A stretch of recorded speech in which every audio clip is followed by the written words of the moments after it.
Today is September 11, 2025. September 11 is a day that always carries a heaviness. 24 years ago, I was an 18-year-old freshman at Loyola University Chicago, living alone for the first time, over 4,500 miles from my home in Hawaii. I remember the weight of that morning as the towers fell, the fear that settled over the city, and the quiet streets near campus that felt like the world had stopped.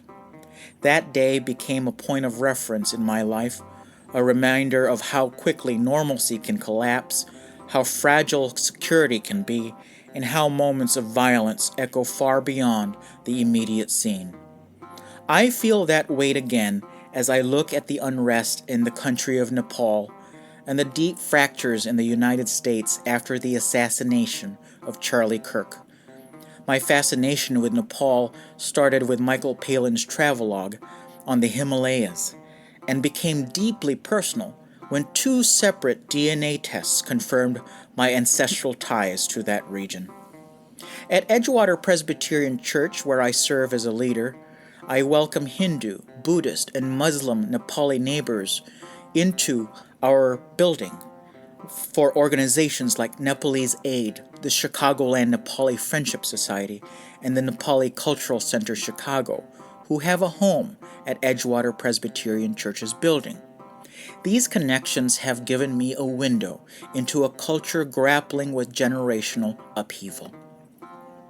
Nepal's Gen Z protests began with anger over a sweeping social media ban, but quickly revealed something deeper: frustration over systemic corruption, nepotism, inequality, and the slow pace of reform.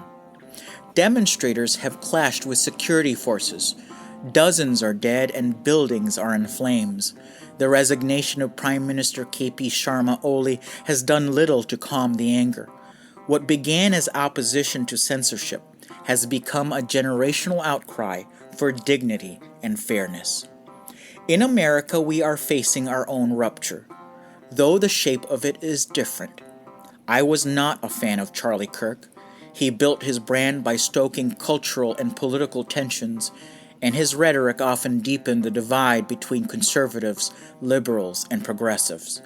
For many progressives, Kirk's message signaled an alarming normalization of authoritarian tendencies and Christian nationalism, movements that threaten pluralism and democracy itself.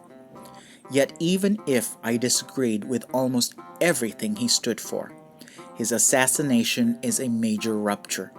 It is proof that we are descending into a politics where speech is answered with bullets and where ideological enemies are dehumanized.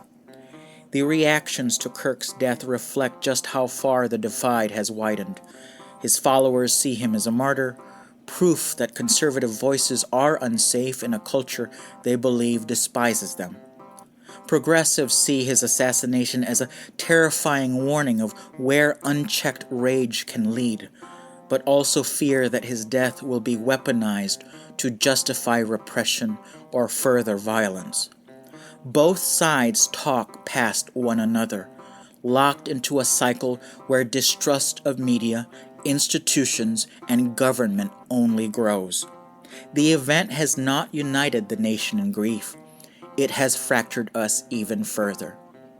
Nepal's protests and America's polarization are not the same, but they rhyme. In both cases, young people are demanding recognition and change. They are angry at entrenched elites and tired of being ignored. They crave justice, opportunity, and authenticity.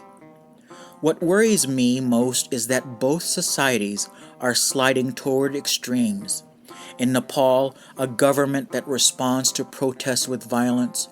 In America, movements that toy with authoritarian rhetoric and vilify entire communities. In both, a digital culture that inflames every conflict and strips away nuance. I think back to that September morning in 2001, walking along the lakefront in Chicago as fighter jets patrolled the skies. It was a moment when the world felt completely unsafe, but it was also a moment when community mattered. People gathered, prayed, and reached across differences. Today, the crises feel even more complicated. Violence has become not just a reaction to fear, but part of the political language itself.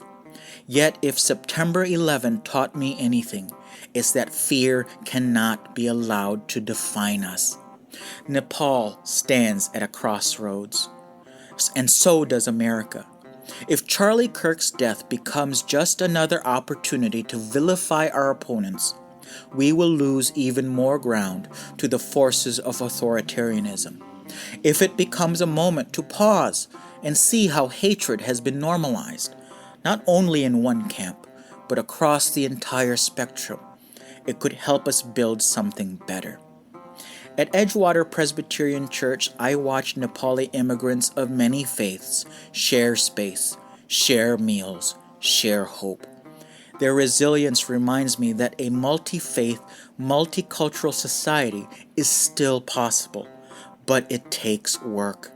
It takes leaders who resist the temptation of easy scapegoats, movements that refuse to see opponents as enemies, and communities willing to hold space for grief without turning it into vengeance.